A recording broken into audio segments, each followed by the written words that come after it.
The sun rose over the floating city of Nova Sky, casting golden light on its shimmering towers. The air was filled with excitement as people gathered for one of the most important events of the year, a wedding that would unite two very different worlds. On one side were the Skyborn, the rich and powerful elite who lived high above the clouds. On the other side were the grounded, hard-working, but often mistreated people who struggled to survive below. This marriage was meant to bring peace between them, but no one knew how quickly things would turn ugly. The ceremony took place inside a grand hall made entirely of glass. It floated thousands of feet above the ground, offering breathtaking views of the planet below. Guests dressed in their finest clothes filled the room, chatting excitedly about what this union might mean for the future. Some believed it could heal old wounds. Others whispered that it was just another show put on by the Skyborn to keep the grounded quiet. At the center of it all stood Ezekiel Voss, the groom. He was tall, handsome, and confident, wearing an expensive suit that sparkled under the lights. Ezekiel came from one of the richest families in Nova Sky. His family owned factories, mines, and even entire cities. But despite his wealth, Ezekiel was known for being arrogant and selfish. He thought he was better than everyone else, especially the grounded.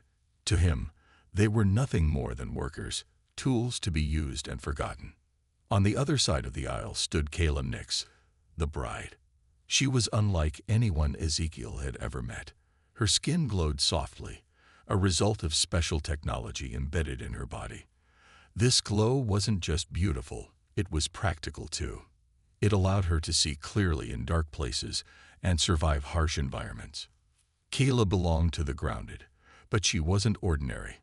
She was a brilliant engineer, respected for her inventions and ideas. Many said she was the smartest person alive, and her work had saved countless lives. As Kayla walked down the aisle, heads turned to watch her. Her dress was simple yet elegant, designed to reflect her personality. Unlike Ezekiel, who strutted around like he owned the world, Kayla carried herself with quiet strength. She didn't need fancy clothes or loud words to prove her worth. Everyone could feel her confidence, even if she didn't say much. When the priest began speaking, the room fell silent. He talked about love, unity, and hope for the future. But Ezekiel wasn't listening. Instead, he kept thinking about how this marriage would benefit him. He saw it as a way to gain more power and control over the grounded. He didn't care about Kayla or her people. He only cared about himself. Then came the moment when the priest asked the couple to exchange vows. Ezekiel went first. He spoke smoothly, saying all the right things without meaning any of them. When it was Kayla's turn, she paused for a moment before speaking. Her voice was soft but clear, carrying a weight that made everyone listen closely. "I promise to honor you," she said, looking directly at Ezekiel. "But I also promise to stand up for my people. If you try to hurt them, or me, I won't stay silent." Her words sent a ripple through the crowd. Some nodded approvingly, while others shifted uncomfortably in their seats. Ezekiel, however, felt annoyed. He didn't like being challenged, especially not in front of so many people. He forced a smile, pretending everything was fine. But inside, he was furious.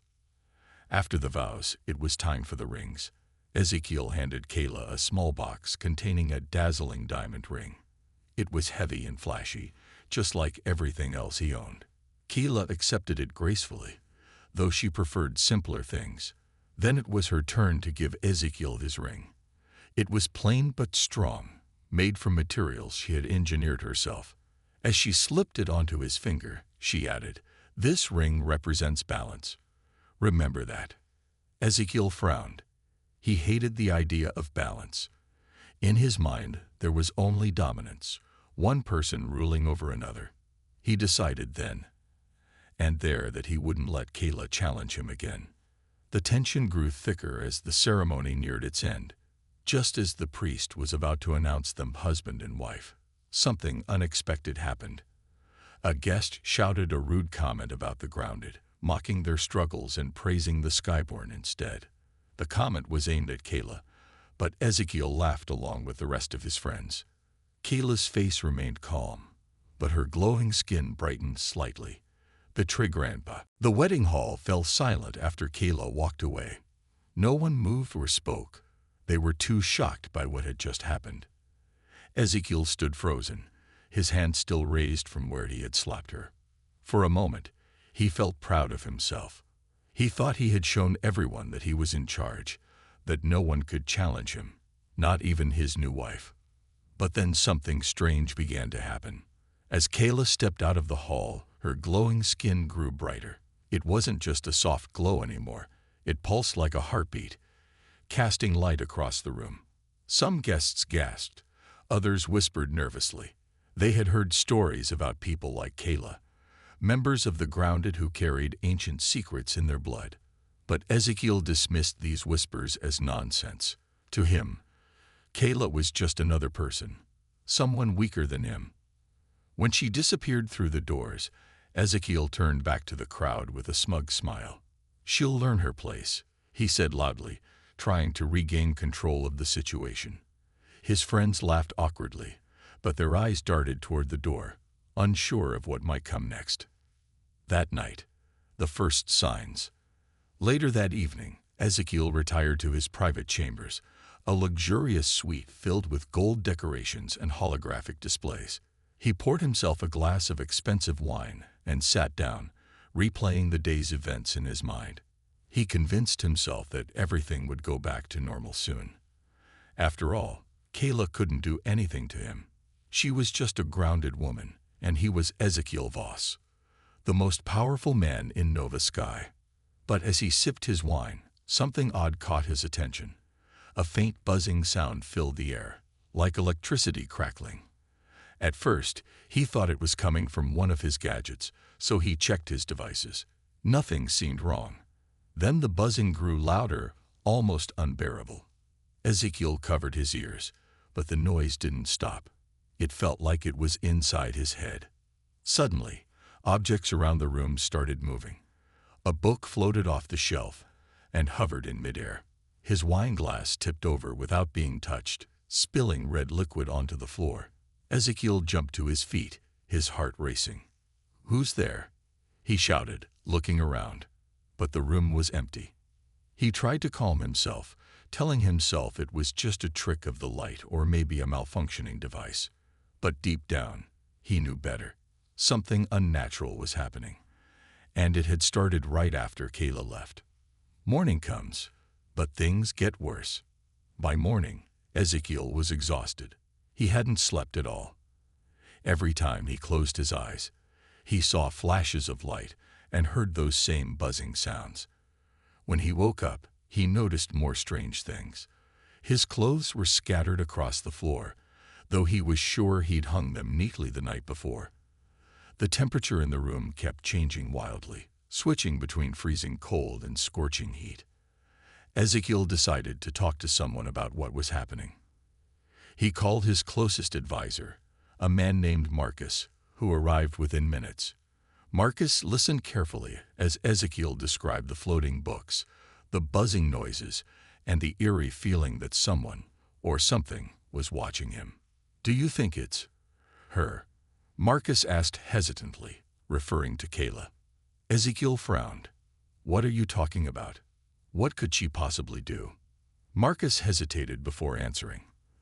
"There are rumors, sir, stories about certain grounded families who have abilities, powers passed down through generations. Some say they can control minds, move objects, or even see into the future." Ezekiel scoffed. "That's ridiculous. Magic doesn't exist. These are just old wives' tales meant to scare people." But Marcus wasn't convinced. "Sir, I've seen things I can't explain. And if those stories are true, then slapping Kayla in public might have been a mistake. You don't know what she's capable of." Ezekiel waved him off. "Enough of this nonsense. Find me a technician or a scientist, someone who can fix whatever's going on here." A visit to Kayla's lab. Over the next few days, Ezekiel's life spiraled out of control. More bizarre incidents occurred. Doors slammed shut on their own. Lights flickered uncontrollably. Even his food tasted strange, as if someone had tampered with it. Worst of all, he couldn't focus on work. His colleagues noticed his distracted behavior and began avoiding him, fearing he was losing his grip on reality. Desperate for answers, Ezekiel decided to confront Kayla directly. He went to her lab, a large high-tech workshop filled with machines, tools, and glowing screens. Kayla was there, working quietly on a project. She looked up when he entered, her glowing skin dimmed to its usual soft hue. "What do you want?" she asked calmly, not bothering to hide her anger. "I want this nonsense to stop," Ezekiel snapped. "Whatever you're doing to me, end it now." Kayla raised an eyebrow. "I'm not doing anything to you. You brought this upon yourself." "What does that mean?" Ezekiel demanded. Instead of answering, Kayla gestured toward a nearby screen. On it was a video showing footage of the wedding ceremony, specifically the moment when Ezekiel slapped her. "You disrespected me in front of everyone," she said, "and you humiliated my people. Do you think there are no consequences for your actions?" Ezekiel clenched his fists. "So you admit it, you're behind this." Kayla shook her head. "No, Ezekiel, this isn't about revenge. It's about justice. My ancestors gave us gifts, powers meant to protect our people from bullies like you.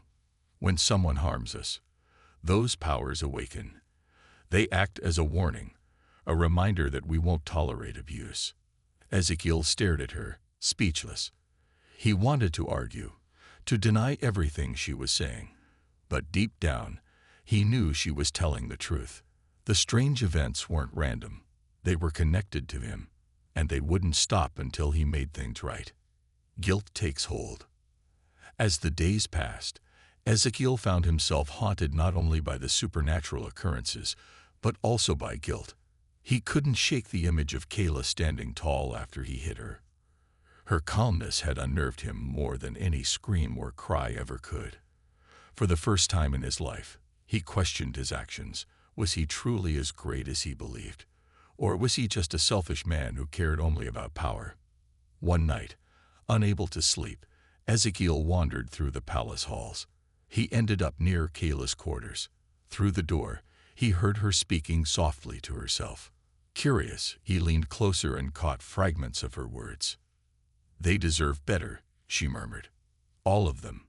Not just the grounded, but the skyborn too. We can build a world where no one has to suffer." Ezekiel realized then that Kayla wasn't just fighting for herself. She was fighting for everyone. For equality, for fairness, for a future where people like him couldn't hurt others without facing consequences. Her strength and determination made him feel small and insignificant. A glimmer of hope. Despite everything, Ezekiel saw a glimmer of hope. If he could somehow prove to Kayla that he was willing to change, maybe she would stop whatever was happening to him. Maybe she would give him a second chance. But earning her trust wouldn't be easy. Ezekiel had spent his entire life believing he was better than everyone else. Now he would have to unlearn those beliefs and take responsibility for his actions. It wouldn't be quick or painless, but it might be worth it. For the first time in years, Ezekiel felt uncertain about his future. But uncertainty wasn't necessarily a bad thing. Sometimes it was the first step toward growth. Days turned into weeks, and Ezekiel's life became a nightmare. The strange events that started after the wedding didn't stop. They only got worse. At first, it was small things. Doors slamming shut, lights flickering, and objects moving by themselves. But soon, Ezekiel began experiencing things far more terrifying. Things that made him question his sanity. The haunting intensifies. Every night, Ezekiel would lie in bed, staring at the ceiling, waiting for sleep that never came. The buzzing sound from before had grown louder, almost deafening. It filled his ears constantly, like an invisible swarm of insects buzzing inside his skull. He tried covering his ears with pillows, but the noise followed him everywhere. Even during the day, it lingered, making it impossible for him to focus on anything. One evening, as he sat at his desk reviewing documents, a pen flew off the table and hit him square in the forehead. Startled, he looked around, expecting to see someone playing a prank. But the room was empty. His hands trembled as he picked up the pen, his mind racing. "This isn't real," he muttered to himself. "It's just stress. I'm imagining things." But deep down, he knew better. These weren't random coincidences. They were deliberate. Someone, or something, was targeting him. And Ezekiel couldn't shake the feeling that Kayla was behind it all. To make matters worse, his physical health began to suffer. He stopped eating properly because every bite tasted bitter, no matter what he ate. His reflection in the mirror showed dark circles under his eyes, and his once confident posture now slumped with exhaustion. People noticed the change in him. Friends who once flocked to his side now avoided him, whispering about how he'd lost his edge. Business partners canceled meetings, claiming they needed more time. Even his staff treated him differently, speaking to him cautiously, as if afraid he might snap at any moment. Ezekiel felt like a king without a kingdom. All the power and respect he'd taken for granted were slipping through his fingers, and there was nothing he could do to stop it. Desperation sets in. Determined to regain control, Ezekiel decided to take drastic measures.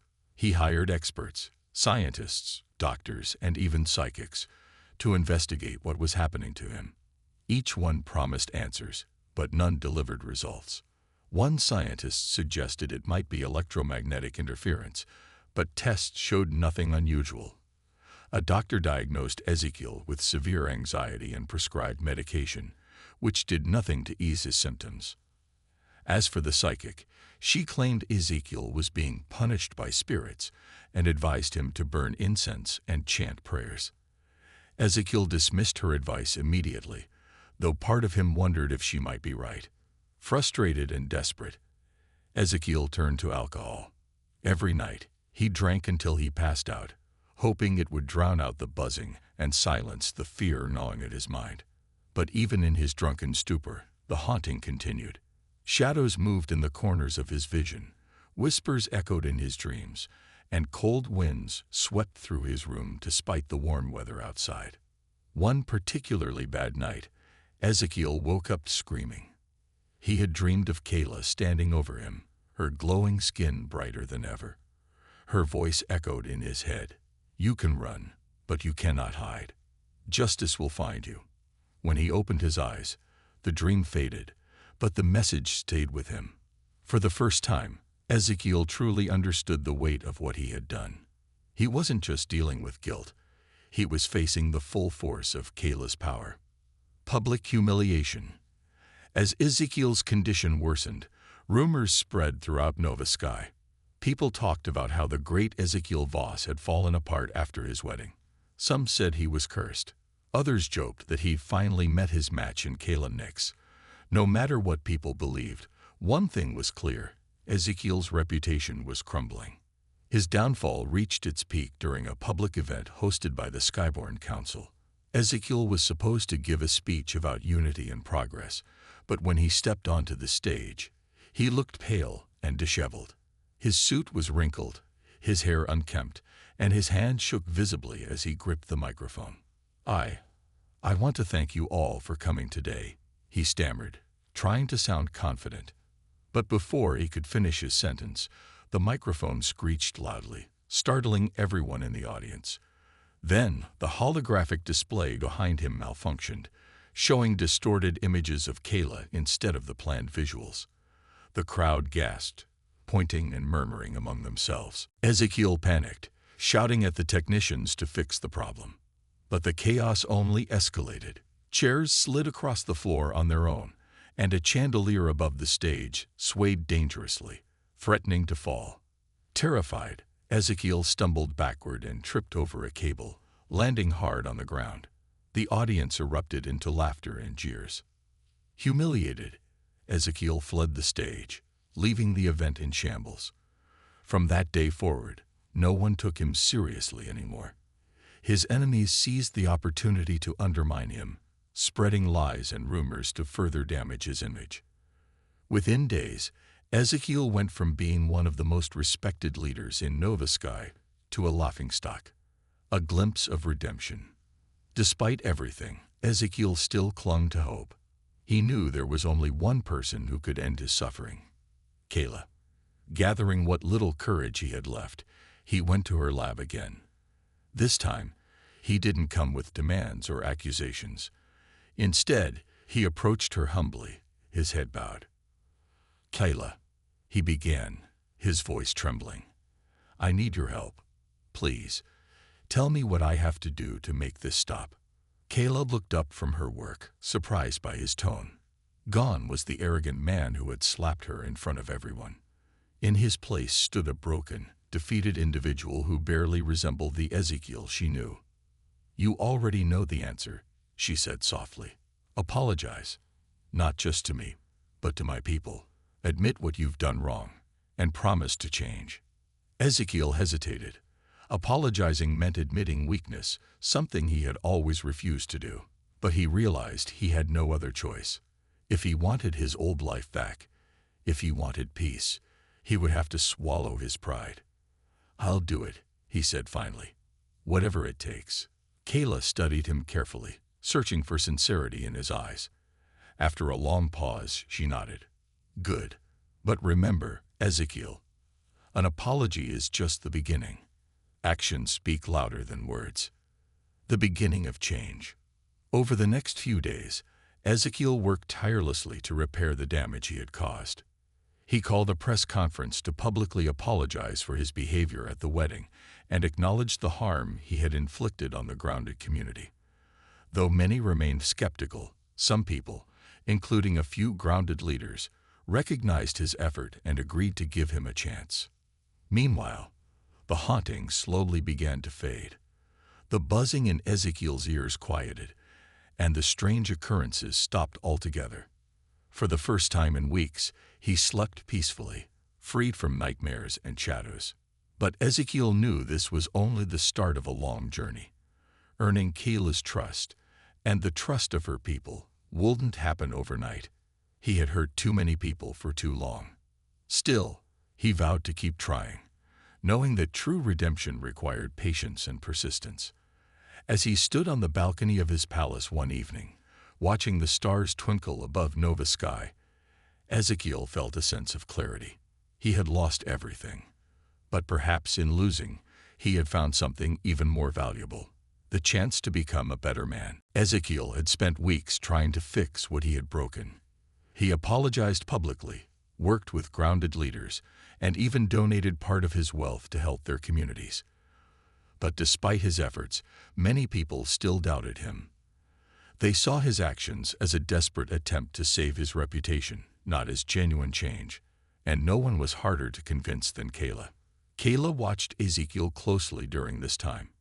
She saw how hard he worked to repair his image, but she also noticed the fear in his eyes. Fear of losing everything again. Fear of being rejected by those he had once oppressed. Though Ezekiel's behavior had improved, Kayla wasn't ready to forgive him. Not yet. She needed proof that his remorse was real, not just an act to win back power. One evening, Kayla decided it was time to confront Ezekiel once and for all. She sent him a message asking him to meet her at the Sky Bridge, a towering structure that connected Nova Sky's floating cities. It was a dangerous place, with strong winds and no safety barriers, but it symbolized the divide between the skyborn and the grounded. If Ezekiel truly wanted redemption, he would have to face her there. The meeting at the Sky Bridge. When Ezekiel arrived at the Sky Bridge, the wind whipped around him, tugging at his clothes and hair. He felt small and vulnerable standing on the narrow platform, hundreds of feet above the ground. Looking out, he could see the glowing lights of Nova Sky stretching endlessly below. It was beautiful, but also terrifying. Kayla stood at the far end of the bridge, her glowing skin lighting up the darkness like a beacon. She didn't smile or greet him warmly. Instead, she folded her arms and waited for him to speak. "I'm here," Ezekiel said, his voice shaky. "What do you want from me?" Kayla took a step closer, her gaze piercing. I want to know if you've learned anything these past weeks, or are you still the same man who slapped me in front of everyone?" Ezekiel flinched at her words. That moment, the slap was burned into his memory. I've changed," he stammered. "I've tried to make things right. Isn't that enough?" Kayla shook her head. "It's not about what you've done. It's about why you did it. Did you apologize because you're sorry, or did you do it because you were afraid of losing your power?" Her question hit Ezekiel like a punch to the gut. He hesitated, unsure how to answer. Deep down, he knew she was right. At first, his apologies had been driven by fear of losing control, fear of being humiliated further. But over time, something had shifted inside him. He had started to see the harm he had caused, not just to Kayla, but to countless others. He realized now that he couldn't undo the past, but he could try to build a better future. "I'm sorry," he said finally, his voice steady this time. "Not because I'm scared, but because I mean it. I never understood what it was like to be treated unfairly until it happened to me. I don't want anyone else to feel the way I made you feel." For a moment, Kayla didn't respond. She studied his face, searching for honesty in his expression. Then she sighed and looked out at the horizon. "You hurt me, Ezekiel. You humiliated me and my people. And while I believe you regret it now, saying sorry isn't enough. Actions matter more than words." Ezekiel nodded. "I know. Tell me what I need to do." Kayla's choice. Kayla turned back to face him, her glowing skin casting soft light across the bridge. "I'll give you two options," she said firmly. "Choose wisely, because your decision will change everything."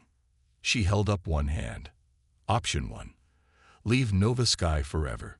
Give up your wealth, your status, and your privileges. Start over somewhere new, away from the skyborn and the grounded. You'll be free, but you'll have nothing. Then she raised her other hand. Option 2. Stay and work with me to rebuild trust between the skyborn and the grounded. Help us create a world where everyone is treated equally. But if you choose this path, you must dedicate yourself completely. There's no room for selfishness or pride. Are you willing to commit to that? Ezekiel listened carefully, weighing each option. Leaving Nova Sky meant escaping the chaos and starting fresh. But it also meant running away from his responsibilities. Staying meant facing judgment and criticism every day. But it offered a chance to make a real difference. After a long pause, he looked Kayla in the eye. "I choose option 2. I'll stay and help you." Kayla raised an eyebrow. "Are you sure? This won't be easy. People won't trust you overnight. Some might never forgive you." "I know," Ezekiel replied. "But I owe it to them, and to myself, to try. Running away won't solve anything. If I want to prove I've changed, I have to stay and fight for justice." Kayla nodded slowly, a hint of respect in her expression. "All right then. But remember this. Your actions will define you, not your promises. One wrong move, and I won't hesitate to hold you accountable." Facing the crowd. The next day, Kayla called a meeting at the heart of Nova Sky, a massive arena surrounded by towering skyscrapers. Hundreds of people gathered, both skyborn and grounded, curious about what Kayla had planned. Whispers filled the air as Ezekiel stepped onto the stage beside her. Many booed and jeered, while others watched silently, waiting to hear what he had to say. Kayla raised her hands to quiet the crowd. When everyone fell silent, she began speaking. "We've lived divided for too long," she said, her voice strong and clear. "The skyborn looked down on the grounded, treating us as less than human. But today, we have an opportunity to change that. Ezekiel Voss has agreed to stand with us, not as a leader, but as a partner.